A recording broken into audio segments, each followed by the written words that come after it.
Alright guys, welcome back to Asplenia's basement of RC goodness. So I put up a video yesterday of, this is my modified clod buster, pretty much all stock.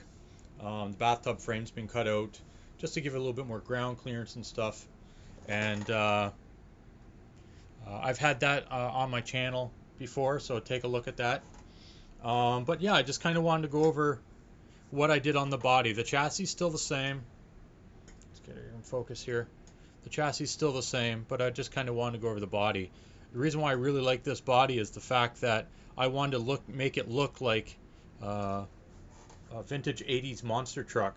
You know, that would be just see a lot of bashing and a lot of use out of it. So I think it turned out really quite well with what I did. And kind of also what I decided to do with this, which is something I normally don't do at all, is I usually paint things, make it look all nice and finished, this or that. But what I did here was something a little different, and let's go through that. So first off, a lot of the stickers here, I mean, they're all stock, no problem. Um, but like this one here, I actually lost this. I cut it out and I lost it. I did find it later, but again, I just threw an MIP sticker on this. All the black through here, um, front bumpers, all of that, even the chrome in here, that's all done by Magic Marker. So I did kind of a red grill because I couldn't get anything that would actually fit in there. So I had kind of a red Magic Marker. It actually comes out more kind of an orange, like the indicator lights on the front. I did put an RPM mock blower on there, the black version. There is the chrome, but I thought the black would look really good on the white body.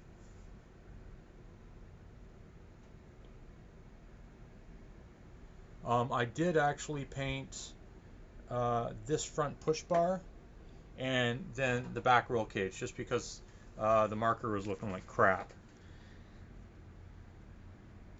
But I mean, that's kind of what I was going for anyway. But it just turned out better. Better than I thought anyway. So I got some of the vintage kind of stickers on there with new updated stickers. I'm running a 7,000 milliamp battery into this. And you'll get a runtime of about, I'm going to say 20 to 25 minutes, maybe half an hour. It all depends how hard you drive it. So that's awesome. So if you have one of those kicking around, this Clodbuster, and it's only a 2 cell, so you're not burning anything up. I ran this for about I'm gonna say 25 minutes, and nothing was hot. Speed controller wasn't hot, this or that. I'll take off in the body in a minute and show you what electronics I am running. Now, this I even have mismatched servos on here, so this is high tech, and I think it's a track star on the front. And then the wheels have been painted years ago. You got some crackly chrome in there, this or that, but again, it looks the part of what I wanted. The suspension, the shocks here are actually just, I believe they were from either eBay or Hobby King, and they were good at the time. I have zero shock oil in there. Just put a little bit to lubricate it up, and yeah, so it gives it just the exact amount of bounce that you want. The diff is locked on the back, and it's an open diff on the front. I've tried different combinations, and I found that with both diffs locked, very difficult to steer. With both diffs unlocked, then it steers too easy in the back, and you always have an open diff, which climbing up any hill, the tires just spin. One tire will sit still, and the other one rotates. So I've locked the diff in the back, so what that means is doesn't matter what I go up through, the back is always pushing. So you can easily do a catwalk or anything you want with this thing. It works pretty good. Uh, and then we got the driver here. I wasn't sure really what to do with the driver because all I'm using is markers. So I decided to make a sad clown. So it actually turned out quite well. And he's got the old pink gloves because that was huge in the 80s. Again, and a nice orange shirt. Okay, so I even had to do, there we are, a modification for the back body pins. So I'll show you that as well. So for the body pins to fit in, because the way the stock clodbuster is, the pins go horizontally from like right to left, left to right. But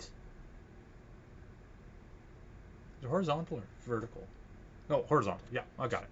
So what I had to do is actually drill holes, obviously to mount the body, and then drill holes for the body pins. So let's see if we can see that once we get the body off.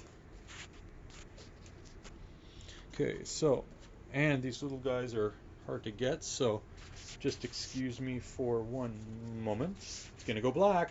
Boom! I'm still here. Just getting a pair of needle nose pliers. I could have anticipated this before, but I didn't.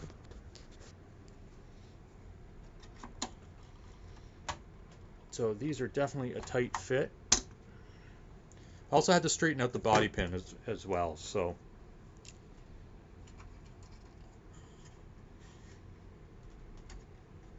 Oh, so hard to do with a phone in my hands. There we go. It's exciting. What's under the body? Ah.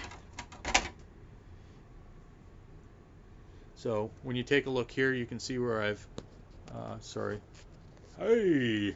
It's not the, there we go. Staying in focus very well. That's what I had to do for the body pins in the back. So just a little bit of 2 holes there. And this way the body pin can go through and the body post as well. Another thing I did with this too is instead of bolting everything together, I used crazy glue. And so it's, again, it's kind of old school.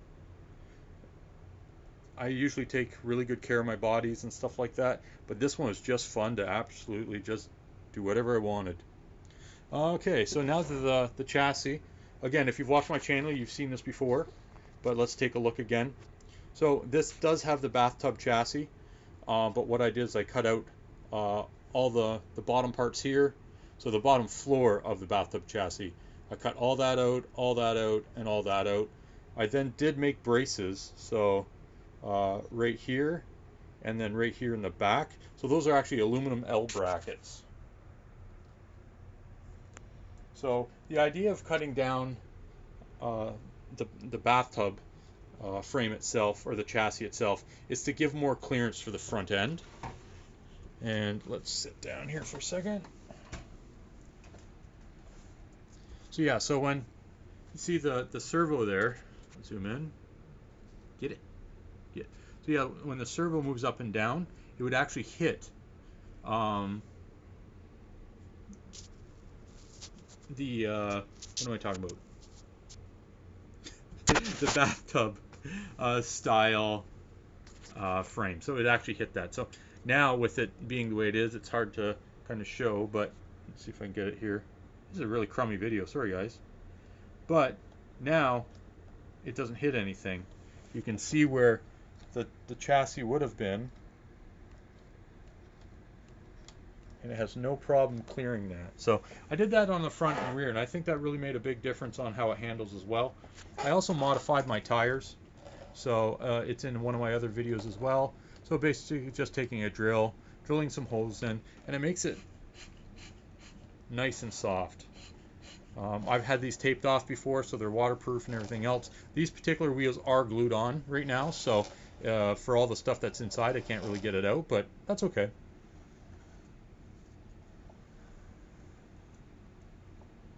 And it's just nice and dirty. I love it. The electronics I'm actually using then is a high-tech servo in the back. It's trying to get that there. So it's a 5645 MG, high torque servo, and then Trackstar on the front. Let's see what that was. See if you can tell me.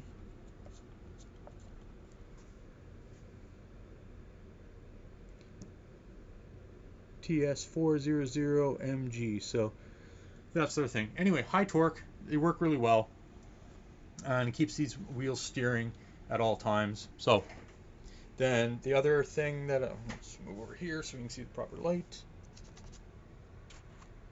So I got a little hobby wing controller here. It's up to 3S and LiPo and nickel metal hydride, and then I'm running the classic Spectrum radio there, and that is about it. So this ESC here, if we can get it in, it has no problem running on 3S. It really doesn't even get hot on 2S. I was bashing this and it was, I think, 33 degrees out. I believe that's Celsius, and yeah, it didn't even heat up. Really nice. Even the motors didn't heat up that much, which is pretty cool, and I was bashing it pretty hard. So as you can see here, the front wheels have an open diff, and then on the back, not so much. It's locked. Anyway, so that's kind of the modified Clodbuster, which some of my subscribers will be used to. And then my new Subaru Brat truck body, which I think just looks stellar. Yeah, I thought it fit pretty much perfect. Sad clown driver, 7,000 milliamp battery. Yeah, you're good to go. Anyway, thanks for watching. I hope you liked, and don't forget to hit the subscribe button. And yeah, I'll see you in the next video. Talk to you soon. Later.